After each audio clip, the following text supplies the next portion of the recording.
श्री स्वामी समर्थ. नमस्कार मंडळी. स्वामी महाराजांच्या कृपेने तुमचा आजचा दिवस, उद्याचा दिवस आणि येणारे सर्व दिवस अगदी आनंदाचे भरभराटीचे जाओ हीच स्वामींच्यांनी प्रार्थना करते आणि आजच्या व्हिडिओला सुरुवात करते. सर्वप्रथम आपणा सर्वांना दीपावलीच्या खूप खूप खूप शुभेच्छा.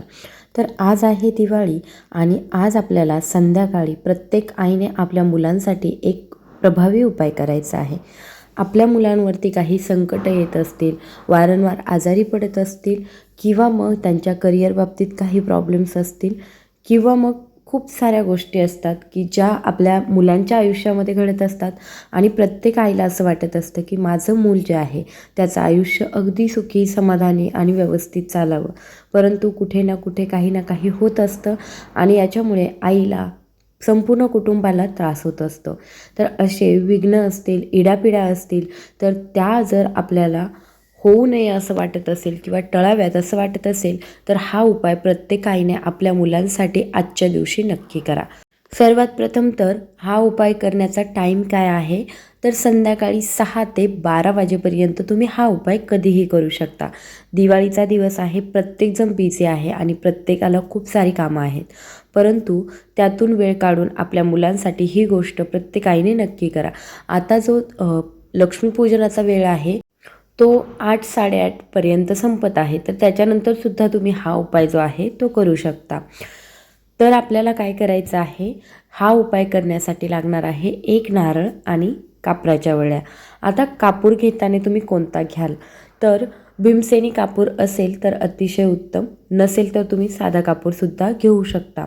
हा कापूर जो आहे आपल्या सर्वांना माहीत आहे की घरातील निगेटिव्हिटी घालवण्यासाठी, नकारात्मक ऊर्जा घालवण्यासाठी कापराचा फार मोठा वाटा असतो आणि त्याच्यामुळे आपल्या घरामध्ये आपण 2 वड्या ज्या आहेत त्या कापराच्या रोज जाळल्या तर घरामध्ये कुठल्याही प्रकारची निगेटिव्हिटी राहत नाही. त्याचबरोबर आपण मुख्य दरवाजावरती सुद्धा कापूर जाळत असतो. तर असाच कापूर जो आहे तो आपल्याला आपल्या मुलांच्या भवितव्यासाठी, मुलांच्या काही वाईट गोष्टी घडत असतील त्यासाठी किंवा मग इडापिडा टळण्यासाठी मुलांसाठी जाळायचं आहे. तर आपल्याला काय करायचं आहे, एक नारळ घ्यायचा आहे. आता तुम्ही नारळ कुठला घ्याल तर जो आपण पूजेसाठी नारळ घेतो तर असा नारळ घ्यायचा आहे.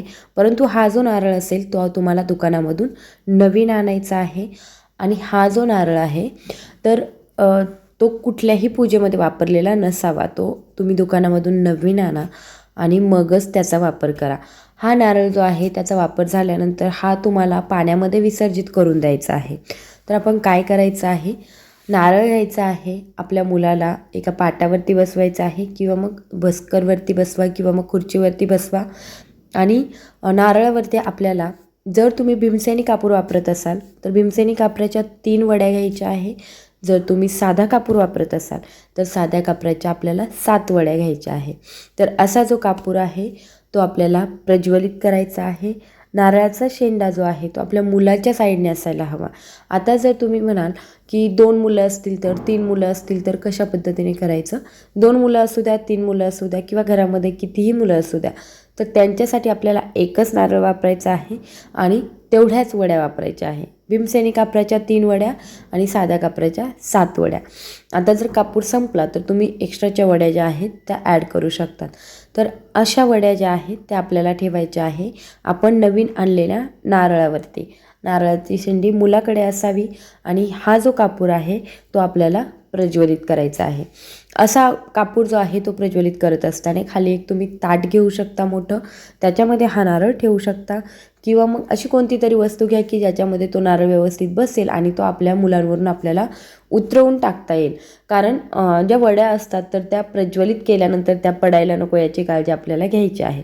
तर असा जो नारळ आहे त्याच्यावरती कापराच्या वड्या ज्या आहेत त्या प्रज्वलित करायच्या आणि असा जो नारळ आहे तो आपल्या मुलांवरून घड्याळाच्या दिशेने, घड्याळाच्या काट्याच्या दिशेने आपल्याला 7 वेळा वारायचा आहे. म्हणजे काय तर 7 वेळा फिरवून घ्यायचा आहे. ज्या पद्धतीने आपण दृष्ट काढत असतो तर तशाच पद्धतीने आपल्याला करायचं आहे.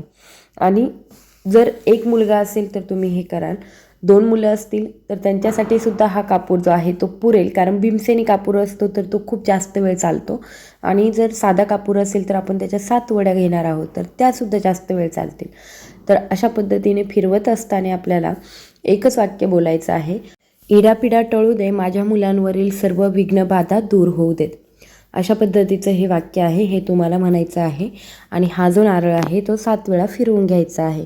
आता जर तुमच्याकडे 2 मुलं असतील तर पहिल्या मुलावरून इडापिडा टळू दे, माझ्या मुलावरचं सर्व संकट दूर होऊ देत, अशा पद्धतीने म्हणून झाल्यानंतर लगेच दुसऱ्या मुलावरून सुद्धा तोच नारळ त्याच असणाऱ्या प्रज्वलित असणाऱ्या कापराच्या वड्या आपल्याला दुसऱ्या मुलावरून सुद्धा फिरवून घ्यायच्या आहे.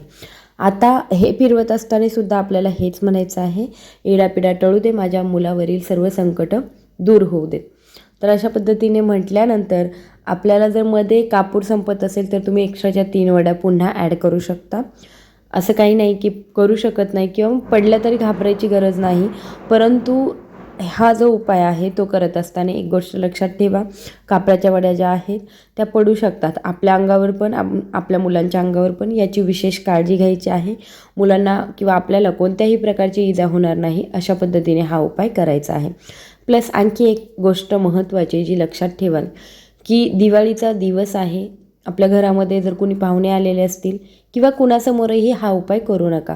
बऱ्याच वेळा काय होतं, आपण कुणासमोर तरी उपाय करतो आणि मग त्याच्यामुळे असे जे उपाय आहेत ते सक्सेसफुल होत नाही.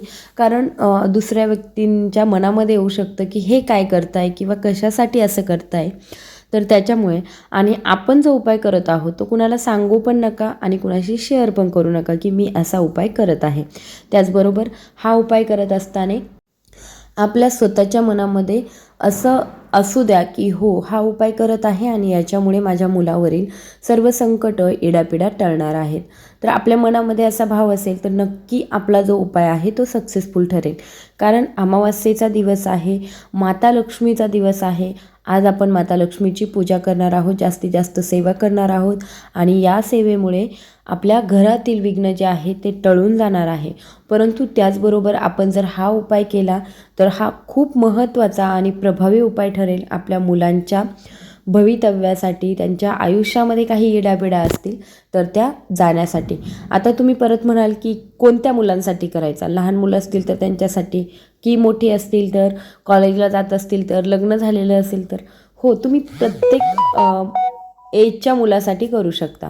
आता आईनेच करायचा का मुलांसाठी, तर नाही, आजी असेल तरीसुद्धा करू शकते, वडील पण करू शकतात. आता बऱ्याच स्त्रियांना मासिक धर्म आलेला असेल तर त्या विचारतात की उपाय कसा करू मी, आता मला मासिक धर्म आलेला आहे. तर तुम्ही कोणाकडूनही करून घेऊ शकता, वडिलांकडून. अगदी 5-1 मिनिटांचं काम असतं. किंवा मग तुमच्या घरामध्ये आजी असेल तर आजीकडून करून घेऊ शकता. परंतु हे उपाय जे आहे ते नक्की करा, नक्की फरक जाणवतो. आणि असं काही नाही फक्त आजच्याच दिवशी करायचं आहे, तुम्ही प्रत्येक अमावास्येला हा उपाय जो आहे तो करू शकता. परंतु आजची जी अमावास्या आहे ती फार महत्त्वाची आहे. माता लक्ष्मी आपल्या घरामध्ये विराजमान होणार आहे, आपल्याला भरभरून आशीर्वाद देणार आहे आणि त्यांच्या आशीर्वादाने आपलं संपूर्ण कुटुंब जे आहे ते सुखी समाधानी होणार आहे. त्याच्यामुळे आजच्या दिवशी केला तर अतिशय उत्तम, नाहीच जमलं तर पुढच्या अमावस्येला तुम्ही हा उपाय नक्की करू शकता. वेळ आहे संध्याकाळी 6 ते 12च्या दरम्यान. कधीही हा उपाय केला तरीसुद्धा चालेल. आपल्या मुलांच्या भवितव्यासाठी प्रत्येक आईने असा उपाय करा. त्याच्यानंतर हा जो नारळ आहे त्याचं काय करायचं, दुसऱ्या दिवशी हा नारळ जो आहे तो पाण्यामध्ये प्रवाहित करून टाकायचा. घरामध्ये वापरायचा नाही, कारण याने आपण आपल्या मुलांची दृष्ट काढलेली असते. आणि हा नारळ जो आहे तो आपण इडापिडा टळावी म्हणून आपल्या मुलांवरून वारून टाकलेला असतो. त्याच्यामुळे असा जो नारळ आहे तो घरामध्ये वापरू नका. हा नारळ जो आहे तो आपल्याला पाण्यामध्ये प्रवाहित करून द्यायचा आहे.